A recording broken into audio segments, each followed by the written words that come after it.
Hello, welcome. Welcome to the Member Experience podcast. My name is Segun, and I am one of the Member Experience Associates on the Member Experience team here at Stride. And I wanted to cover some of the questions that we get most often here at Stride. So just some background about the member experience team. The member experience team is a team of licensed health insurance brokers and registered tax preparers with the goal of helping independent workers navigate the complicated world of benefits and financial security. During this time, we are seeing a lot of questions regarding these topics, and we are trying to answer these questions. The goal of this video is to answer the most asked about questions we've seen from our members and how to stay financially secure. Now, before I dive into the first question, I did want to give you all my fun fact. It's really two fun facts rolled into one.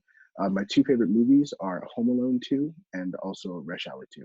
Something about the dynamic duo of Chris Tucker and Jackie Chan is remarkable to me. So the first question, what is the situation with unemployment insurance? The federal government has recently changed the rules for unemployment insurance to allow for a larger number of Americans, including the many independent workers, to file for unemployment. These new federal guidelines are being adopted differently by each state. However, the states are overburdened with requests right now, and they are struggling to keep up with the amount of people filing right now. So you will just have to be patient and try to sift through your state's COVID-19 resource page. Two key states have actually made big announcements recently. One being New York, who is allowing self-employed folks to apply and actually has created instructions for how to do so. California is a second state, and it's also setting up a new site to meet the new demand of the Pandemic Unemployment Assistance Program. And that should be ready by April 28th, which happens to be today. So that should be ready today. If you receive a determination, which is the amount of money the unemployment agency determined that you qualify for based on your reported income, and you believe that it was actually incorrect, all the states have a system for appeals. So if you're a gig worker and you believe you were denied because the Pandemic Unemployment Assistance Program isn't up and running in your state, then you might want to wait until guidance on the Pandemic Unemployment Assistance actually comes out and then send in your appeal. Fortunately, Stride actually has created a state-by-state filter, which you can access by clicking in the link and the caption below to see what's going on in your area. We also have links to SNAP food assistance programs, community food banks, utilities assistance, and how to get health insurance if you can. Next, I will turn it over to Tate. Thanks, Segun. Hi, I'm Tate. I'm also on the member experience team, and I'm also a registered tax professional. And I'd love to talk to y'all about one of the top questions that we've been getting around this time, which is about your economic impact payments, otherwise known as stimulus checks. So as many of you know, the IRS approved stimulus payments to be sent out to every American who has a work-eligible Social Security number and is not listed as a dependent on someone else's tax return. So a huge number of Americans are eligible for these payments. The way they work is if your income is below $75,000, then you're eligible for a $1,200 payment to be sent to you either by direct deposit or in a check in the mail. If your income is above $75,000, then that $1,200 will decrease incrementally, kind of the way that other tax credits do, until it phases out at a certain level of income. So around $90,000 to $95,000, your payment will decrease to the point of zero. So the way it works is if you have filed taxes for 2019, then the IRS will use the information that you put on your 2019 tax return to figure out how much of this $1,200 payment you're eligible for. And note that if you're out of a different filing status besides single, so if you're head of household, that income threshold is $112,000 and $112,500. And if you're married filing jointly, then it's double, so $150,000. But anyway, if your income is below $75,000 on your 2019 tax return, IRS will look at that income and then determine how much you're owed, and then send you a payment based on the payment method that you put on your tax return. So if you put that you want to receive your refund via direct deposit, it'll come via direct deposit. If you put that you want to receive your tax refund in the mail, then it'll come via a check in the mail. If you have not filed taxes for 2019 yet, which is fine because the deadline was extended, then the IRS will use your 2018 tax return. So whatever income you put on that tax return and whatever payment method you put for your tax refund, that's what the IRS will use to send your economic impact payment. A lot of questions that we get revolve around who is eligible. And again, everybody who has a work eligible social security number and is not a dependent is eligible. So that includes self-employed people, especially gig workers like Uber drivers, Postmates, fleet members, etc. So if you're self-employed, you still qualify for this kind of payment. All you need to do is make sure that you filed taxes for either 2019 or 2018, and you should be good to go.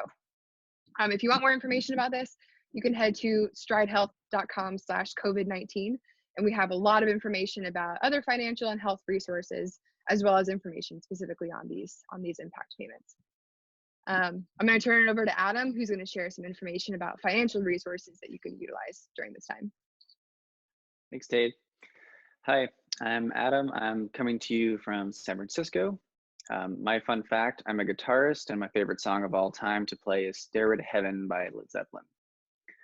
So if you're worried about paying your rent and mortgage right now, many states and cities aren't allowing evictions for the time being. You should contact your regional housing and urban development office for information about what's happening in your area.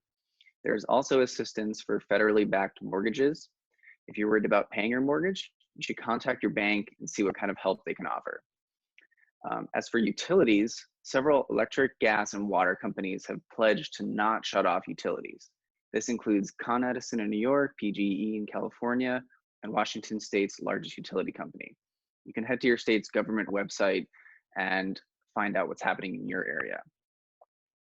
Here's some important things to know about paying your cell phone and internet bills.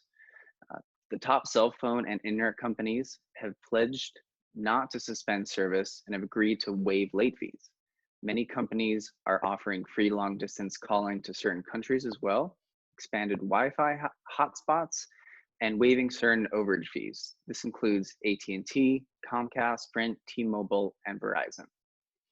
As for card payments and credit cards, the best thing to do right now is to reach out to your lender if you're worried about making a payment. Missing payments may result in outstanding debt and will be bad for your credit in the long run. By contacting your lender, you're opening your communication channel to a possible payment extension or deferment, meaning your payment due date could be postponed. So now I will pass it off to Caroline. Thanks, Adam. Hi, I'm Caroline. I'm a licensed insurance agent.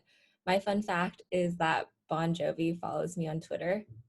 And I'm going to answer a question that we get a lot, which is, can I deduct safety items like hand sanitizer, gloves, and face masks? So the answer is yes. So these items are essential right now for people who are working for Instacart, DoorDash, Postmates, and a lot of other people who are working during the COVID-19 pandemic. And as an independent contractor, items to protect yourself while on the job are considered ordinary and necessary, which means that you can deduct them on your taxes. Just as hot bags are required for you to transport food, so is hand sanitizer that you use when you interact with customers, you touch a door handle, or you're navigating a grocery store. And so companies like Instacart are actually even providing these items to workers.